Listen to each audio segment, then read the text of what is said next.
This is the Vermont Veterans Home where I started Namaste Care, God, almost 20 years ago now. And I'm absolutely delighted to tell you that they're still offering it. That was the first one. And I truly thought that would be it. And then, as I have mentioned, it is now in 13 countries and in hospice and hospitals, and just amazing what's happened. Next slide. If I could just point my finger, is it possible for you to move or can I move it? Can I move the slides? Yes. Just you can put up finger, I can do it. Okay. Well, as I said, I'm a social worker.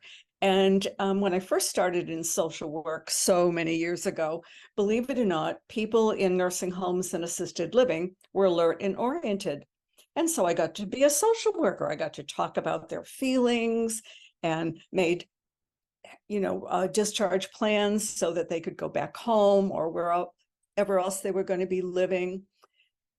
And then the population began to change, and more people had memory problems. And we were just beginning to understand Alzheimer's disease.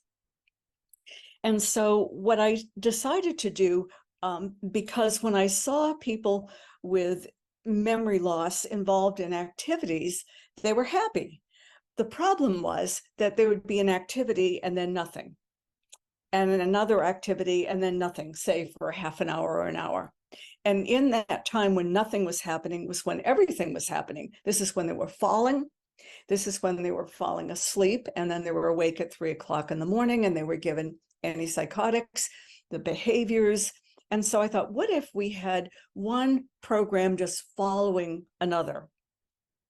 And so I developed a program called the Club, because people in this nursing home were all either offices, wives, non-commissioned offices. So saying, Harry, you've got to get up and join your friends in the club just made sense. And so this is what happened. We just had one after another. And then I thought I'd just retire, because we just had wonderful results and everybody was happy. And that was 20 years ago, and I was old enough to retire. Then I got called back by the administrator. And he said, Joyce, you've got to come back. We have so many residents now that can't participate in the club. And when I looked at them, I just thought, oh my goodness, what has happened here? They're existing, not living. We were keeping them fed and they were changed. Some of them were bedbound that time. Hopefully that doesn't happen anymore. But at that time, people with advanced dementia were bedbound, or they'd be sleeping on the outside of an activity, or the aides would put them in front of a television show. And of course, the television show is one that the aide wanted to watch, not one that somebody with advanced dementia would be interested in.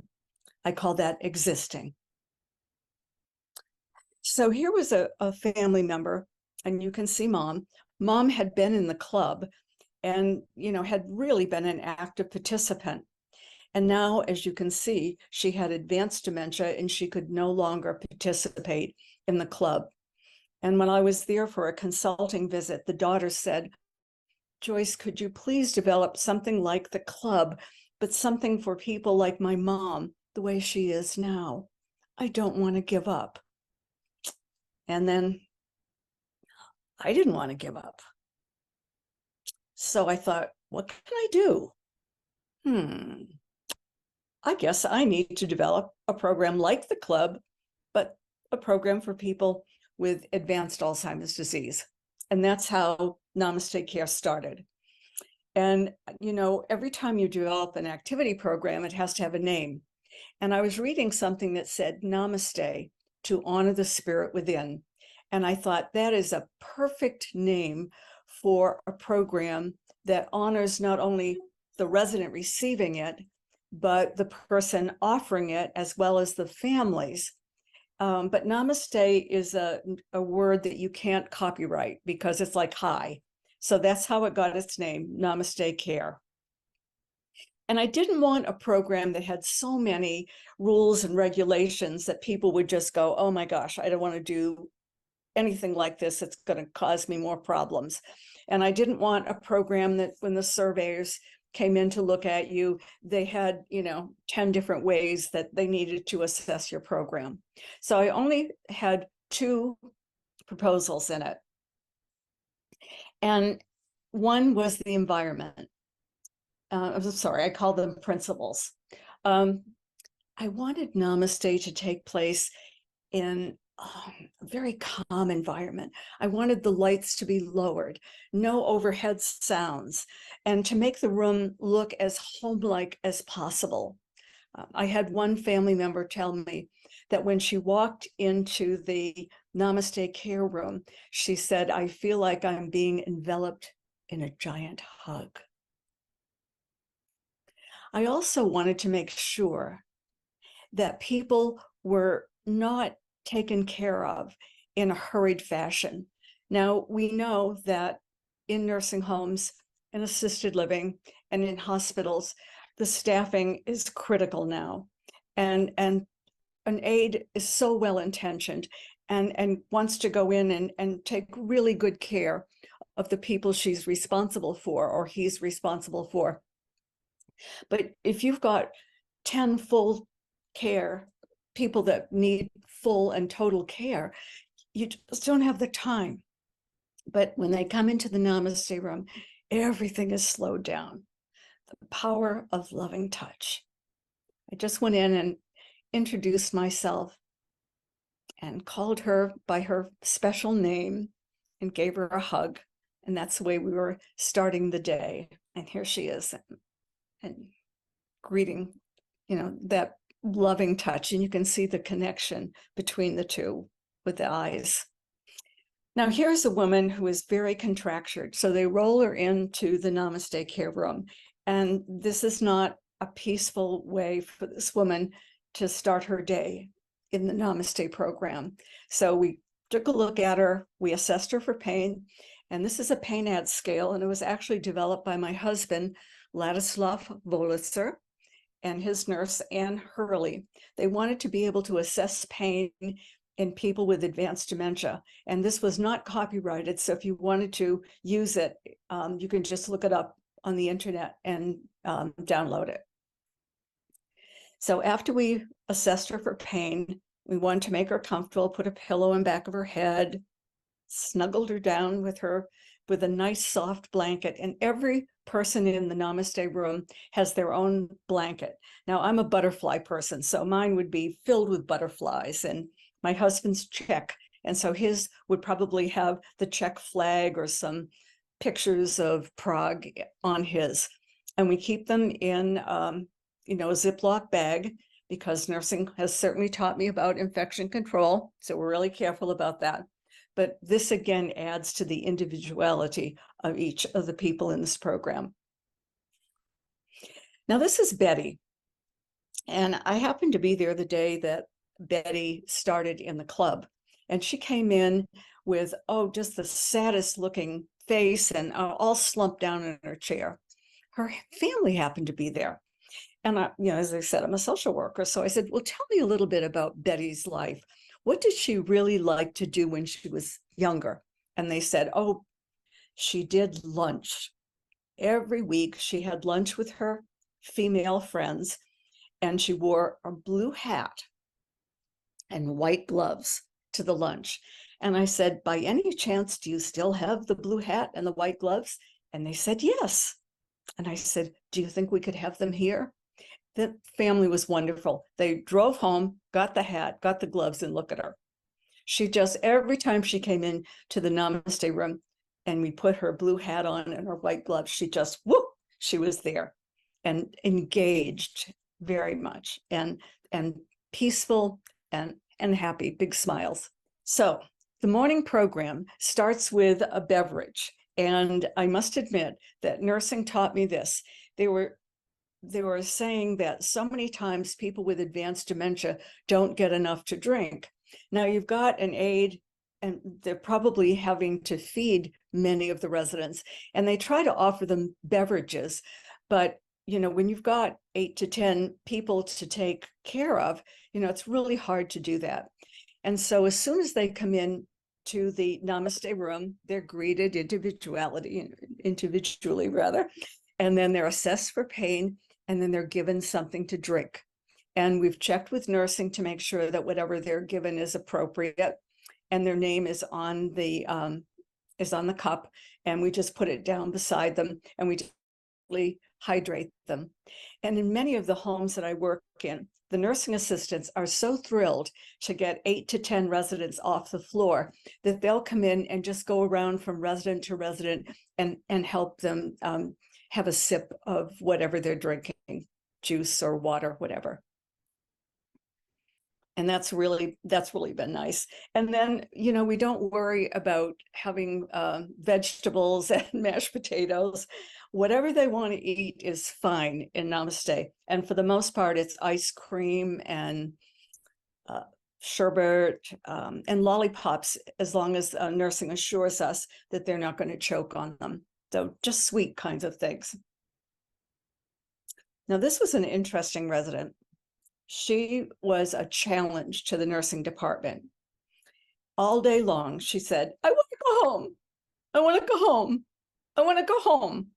And she had dementia, so social work wasn't helpful at all. They weren't able to get her to talk about going home or explaining where she was. And so I was there, and she was, yelling, I want to go home, I want to go home. And I asked nursing if I could give her a lollipop. And they said, sure, please, anything. And I gave her a lollipop, and she stopped saying it. Every once in a while, she'd say, I want to go home. But for the most part, she would just suck on the lollipop, put her near a window, made sure the curtains were open, and she could look outside. So a lollipop was her medication in that case. So now, and I know this picture was taken before COVID, and I know during COVID, everyone had to wear gloves, but I'm hearing that now that COVID has passed, that no longer are we having to use gloves in the Namaste room. And here's Janet, and you can see she's just lovingly brushing the face of this lady with warm water. And if you could see her name tag, I know the company that you work for wants your name, and they also want to have maybe the company logo and all kinds of stuff on it. And the residents can't see your name. So I have these made up, and you have to wear the one that the company wants you to wear, but you could wear that maybe at your waist and wear this where residents can actually see it and really enjoy it. And we use Pond's cold cream. Now, this was a woman who was nonverbal, had not talked for a long time. And so we brought Pond's out, and I didn't realize, but this is also international. Whatever country I go to and speak about this, and I take Pond's out, they all shake their heads like, yes, I know that. And the jar hasn't changed since they first put out Pond's many, many years ago. So here's this woman who's nonverbal. And she looked at it and she said, oh, Pond's, I've used it my entire life, or I'd look like a prune now. And the staff was like, whoa. Now, for the men, another product that hasn't changed all those years is allspice. And so we'll put allspice in unscented lotion. And, at that time, I really didn't think about the fact that men's faces would also get dry. I'm only thinking that women, and luckily I'm smart enough to look at the aids. And of course, she knew exactly what this man needed. And so you can see she's massaging his face with oil, with a little bit of allspice in it. And fussing with their hair. I don't think there's anything that you can do that is more soothing than fuss with hair. And I don't know if that's because it's probably the first thing that you did when you had a baby, is you just kind of fussed with their hair. I do some hospice work, and oftentimes as people are passing, I'm just fiddling around with their hair. And recently, a good friend of mine was dying, and her husband, she was agitated. So her husband called me and asked if I would please come down. And so I did. And I brought the ponds, and I had the scent of lavender, but she was really actively dying at that point. And I just started to fuss with her hair. And she opened her eyes and looked at me and said, "I love you." And then passed on. So fussing with their hair, beautiful thing to do for you, and also to teach the families to do that. Now, this family said that their mother always wore red lipstick. And again, the nursing assistants did not have time to put red lipstick on their patients. They were just so overworked. And so when she came into the Namaste care room, she got her lipstick. A little surprised. Okay. And this man had a dog, dogs. And so when he came in, he was just so sad. And we were trying to figure out what we could do. And we got a lifelike dog for him. And there he is, combing the fur. And it was amazing how it brought him peace. And everyone seemed to appreciate that. Now, I have some dogs here. So here's one I got on Amazon, and you can see it's very, very lifelike. And it was like $19.99. So a beautiful way to help and bring peace to people who have had pets and miss them. And this woman had a baby. She had 6 children, and she was constantly rocking, but didn't have anything to hold. Sometimes she'd take her pillow and hold the pillow. With the family's permission, because I didn't want them to think we were giving her a toy, but managed to talk to the families and tell them how much she missed holding them when they were infants. And did she mind if we gave her a baby to hold? And they were delighted to see the smile on their mother's face again. And again, so I found this in the store, and it has softest faces that you could find in a doll. And she just snuggled the doll and just loved her. Well, her husband came in later. Oops. I thought there was a picture of her husband coming in later, and he was quite shocked. And then I say, bring the outside inside, because people with advanced dementia don't get outside. And this day, it snowed. So Janet went outside with a bin and got some snow, and the residents had a ball trying to make snowballs. And in the spring with lilacs. And I even had an aide take, her husband had mowed the lawn, and she got the grass clippings and put them in a plastic bag and put them under the nose of residents. And the women got a smile when they smelled it. The men did not. I think the men thought, oh my gosh, I've got to mow the lawn again. And this woman had been a ballroom dancer and asked the family if they would bring in one of her gowns, and look at her face. I mean, just putting that gown on her just changed her from being kind of sad looking to look at the big smile on her face. And of course, everyone complimented her on beautiful gown. And so after the morning program, the aides come and take them, and the Namaste care person who's leading the class says goodbye, have a nice lunch, love to see you in the afternoon. And they're usually toileted, they're fed, and for the most part, they're brought back to the Namaste care room rather than put in bed, because if they need to nap, they can certainly nap in the Namaste room. And remember, got the beautiful music going, we've got the scent of lavender.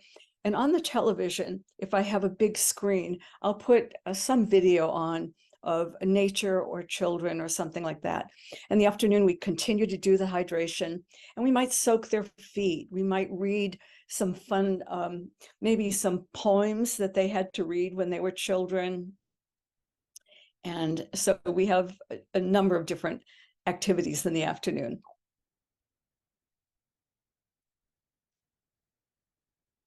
And So instead of exercising, we danced.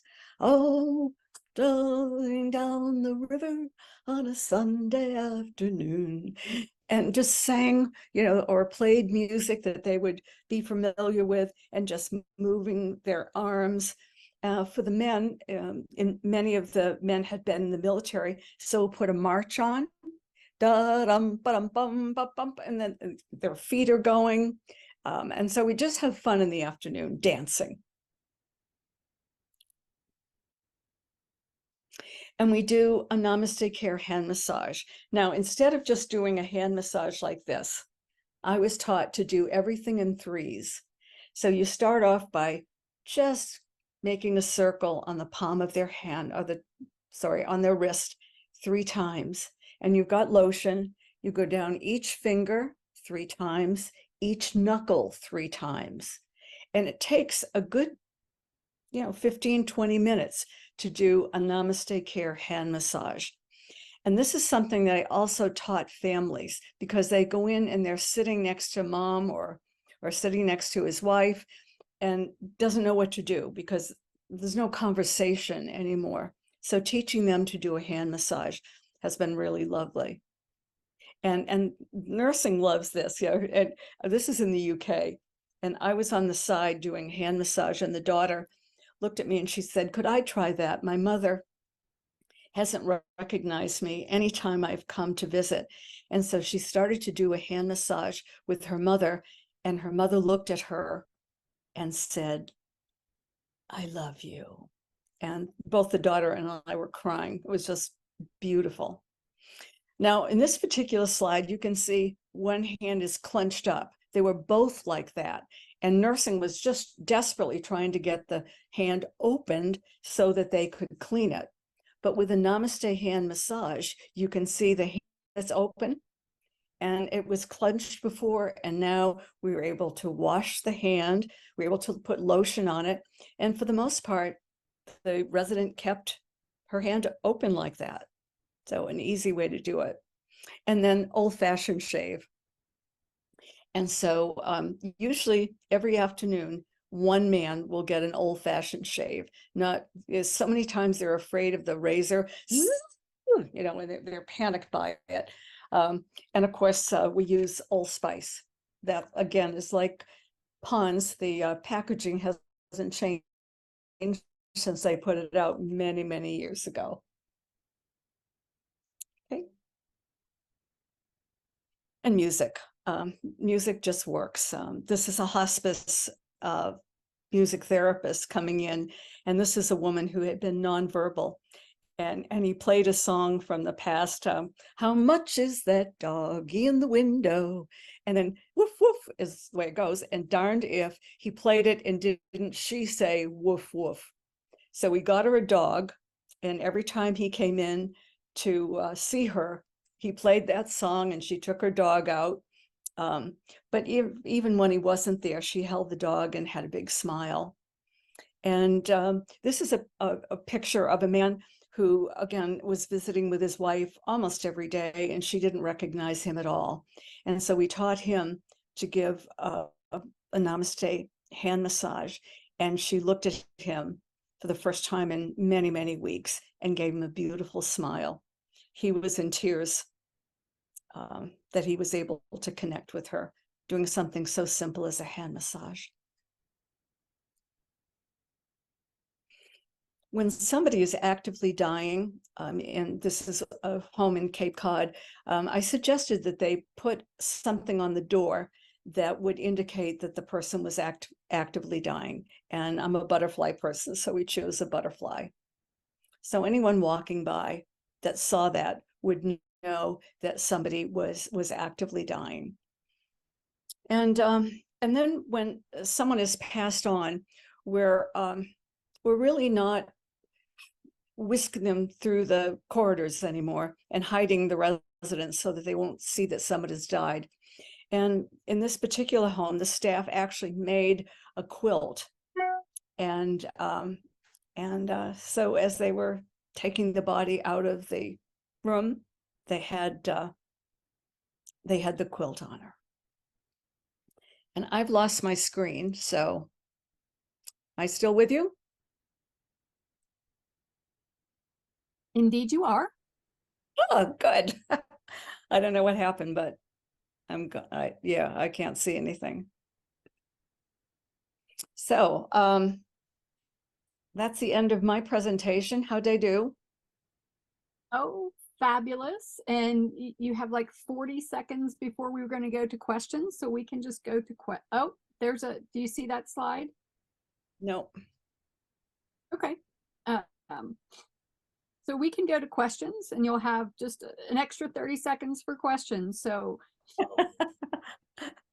And move on to and also before I end, and I don't know what happened to that slide, but if you look up Namaste Care, just Google it, and you can find out how to get in touch with me. I'm absolutely delighted to do a Zoom presentation for your organization.